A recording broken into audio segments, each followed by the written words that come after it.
Ketika produk ini jadi kayak generasi 90-an, NKCTHI, Cella membayangkan ini akan meluas seperti sekarang nggak? Atau ya nggak ada ekspektasi kayak tadi bayangannya? Aku pemimpi, Pemimpi. tapi aku nggak punya ambisi. Asik, pemimpi tapi nggak punya ambisi. Aku Berarti nggak mau bangun tidur dong? Aku suka banget tidur, aku suka banget malas-malasan mas. Aku kalau bisa bermimpi nggak ngapa-ngapain hidup. Cuma aku pemimpi, anak kecil, kebayang nggak anak kecil di sebuah komik, Chibi Maruko-chan, pemalas, anak pemalas yang suka, aku mau makan permen, aku mau Tapi punya... nggak melakukan apa-apa? Iya, aku pemimpi. Oke. Impianku pengen punya toko permen, kayak bener-bener anak-anak yang begitu aja, sampai besar dia tanpa sadar badannya tumbuh menjadi dewasa, dalamnya masih anak-anak. Dan aku punya mimpi, aku suka Astro Boy. Aku lihat, kok dia dari aku kecil, aku ngefans, sampai aku udah dewasa, mereka masih ada ya? Aku masih suka sama karyanya, gimana caranya? Doraemon, masuk ke keseharian kita, udah meninggal kreatornya. Tapi karyanya hidup. Aku duplikasi. Kok mereka bisa ya? Kalau aku mati, nanti karyaku mati juga. Teman-teman yang kerja bareng aku mati juga. Nggak bisa, kayak gini nih kayak cara kerjanya. Dari situlah nyari. Gimana caranya satu karya bisa hidup walaupun penciptanya sudah mati. Aku cari bentuk itu dengan duplikasi di Jepang, Marvel, Disney, dan lain-lainnya. Ya itulah yang lagi kita pelajarin di perusahaanku sekarang. Oh, oke. Jadi kayak melihara IP juga ya, membangun itu, IP. pengembangan IP. Ya. Tapi benar sih kata orang, tadi soal buku tadi ya. Ada 3 hal yang bisa melampaui hidup kita yang fana. Menikah dan punya anak, menanam pohon, dan menulis buku. Oh iya?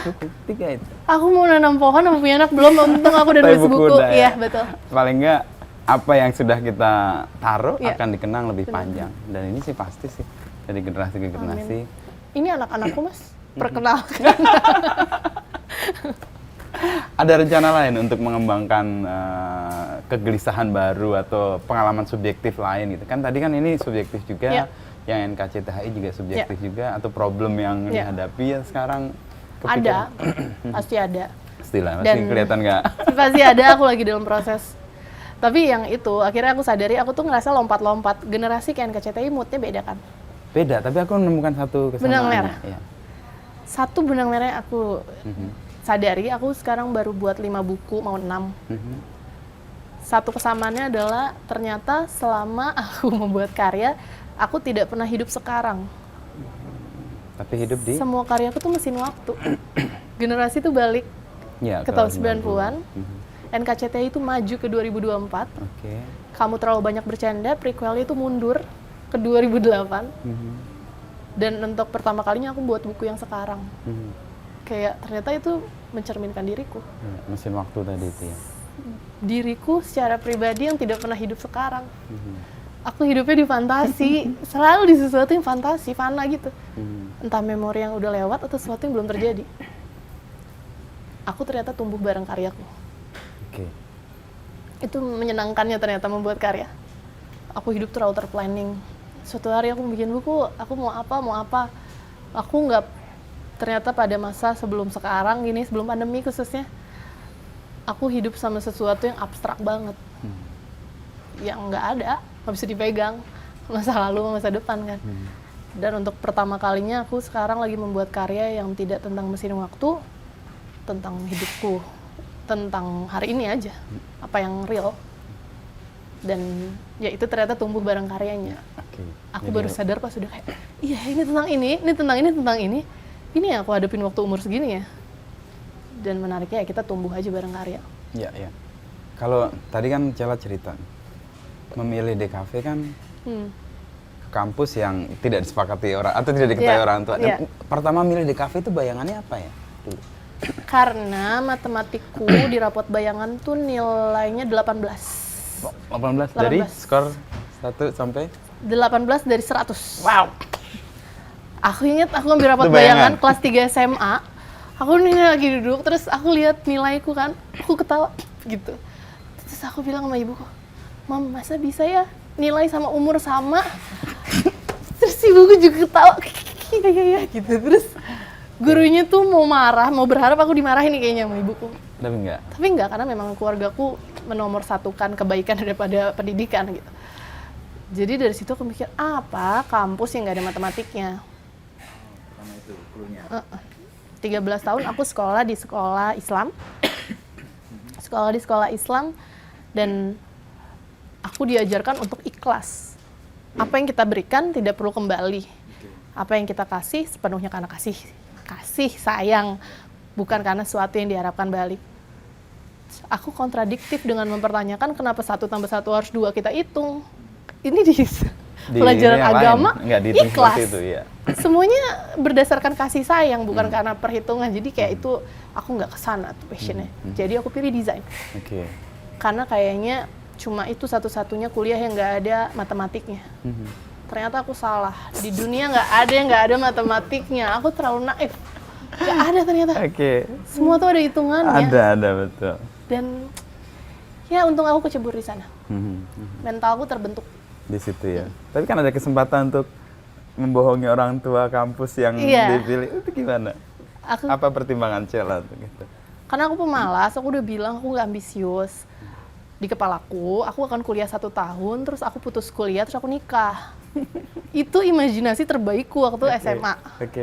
Aku apa ya, kuliah yang murah aja deh. Murah dalam artian aku nggak ngerepotin banget orang tuaku gitu. Ya waktu itu orang tuaku taunya aku akan kuliah di sekolah kampus internasional, dan pas aku datang ke sana sama temanku harga formnya 1 juta. Formnya doang. Mahal banget, nggak mau lah. Search apa kampus lebih murah ya. Tetap nggak murah juga sebenarnya, cuma ya 30%-nya lah lebih dari itu. Ya, murah. Di saat teman-temanku daftar negeri, aku di pendaftaran pertama, kan biasa kalau tes kampus kan ada gelombang 1, 2, sampai berapa ya? Aku di gelombang 1, aku udah yakin aku mau kuliah di sana. Karena aku cek harganya oke. Terus aku nggak akan masuk negeri kalau aku bodoh gitu kan. Di kepala aku tuh aku nggak punya ekspektasi sama diriku. Udahlah masuk sana, kita daftar desain kali ya, kayaknya desain gambar-gambar doang. Terus juga kayaknya kayak nggak usah rapi-rapi gitu bajunya. Untuk aku yang hidupnya patternnya itu doang 13 tahun, kan bosan. Satu tempat, temennya itu aja, kayak aku butuh sesuatu yang lebih santai. Desain itu kayaknya tepat. Ya udah, akhirnya aku daftar. Orang tuaku nggak tahu kalau gedungnya itu di sana. Dia baru tahu kayak tahun kedua atau ketiga gitu. Akhirnya baru tahu anaknya ternyata kuliah di tempat gang yang banyak angkotnya itu. Tapi aku belajar banyak di sana. Apa? Hidup lebih real atau? Aku belajar manusia tuh beragam banget. Aku 13 tahun hidup satu dengan semua orang Islam, satu sekolah dengan ras yang mirip semua. Ya sudah, aku nggak tahu dunia tuh kayak apa kan. Sekolah aku pakai jilbab. Aku ya lurus aja hidupnya dari dulu, nggak pernah melanggar banyak hal. Paling nyontek, paling apa, maksudnya nggak ada kriminalitas yang aku lakukan yang ekstrim lah di hidupku. Tapi pas aku kuliah aku lihat, oh iya ya, manusia tuh beragam ya. Ada yang dari daerah datang ke sini. Terus juga di DKV itu terkenal dengan begadangnya. Mentalku terbentuk dengan tidur pagi itu. Aku belajar melewati batas. Di kampus itu, di sekolah, kampus. di kuliah itu. Karena SMA sama kuliah pasti kan beda ya, apalagi aku SMA swasta yang gurunya negor kalau anaknya salah. Di kampus enggak begitu. Dibiarin, serah mau selesai atau enggak. Terserah, itu tanggung jawab masing-masing. Dan aku ingat di tahun pertama aku masuk, aku bilang ke ibuku, Mam, capek ternyata kuliah ya. Terus ibuku bilang, emang yang enak mah tidur. Saya bilang kayak gitu. Jawabnya ringan banget. Jadi kayak aku keluar kuliah pun mereka nggak ada yang peduli. Maksudnya bukan nggak peduli, mereka kayak nggak akan marah. Kayak aku selalu mengumpamakan diriku bawa nampan di gelas, mau nampannya jatuh, gelasnya juga orang juga paling ketawain aku. Anak bontot banget lah, nggak ada ekspektasi banyak, karena ekspektasi ditaruh anak 1 dan 2. Dan itu yang aku jalani. Ternyata berat juga ya hidup tanpa ada tuntutan. Akhirnya menuntut diri sendiri. Akhirnya kayak satu-satunya orang yang bisa bikin aku bertahan di track ini diri aku doang. Gampang banget untuk aku nyerah lah. Orang di pikiranku ya udahlah, keluar kerja sama bapakku, udah selesai hidupku. Tapi di saat dapet respon itu aku ngerasa, masa segini doang sih aku? Emang aku nggak dititipin bakat apa sama Tuhan? Nggak ada lebihnya aku. Dari situ mulai kerja, kerja sambil kuliah. Dan kuliah jadi kesempatan untuk menempa tadi ya. Jadi diberi keleluasaan dari orang tua untuk Dan melakukan ternyata itu sesuatu. beban. Oh, justru beban ya. Justru Daripada memaksa anak Karena lebih baik kan- membebaskan ya. Karena temenku nggak boleh keluar kuliah karena harus selesai. Oke. Aku gampang banget nyerahnya, Mas. Mhm. Nggak punya api hidupnya. Berdasarkan apa ya? Aku harus ngejalanin ini semua, nggak ada tuntutan. Ternyata ada tuntutan dengan kadar yang tepat itu juga baik. Iya, iya. Ya sudah, aku berjalan dengan aku Aquarius, gengsian gitu. Lahir bulan Februari. Februari.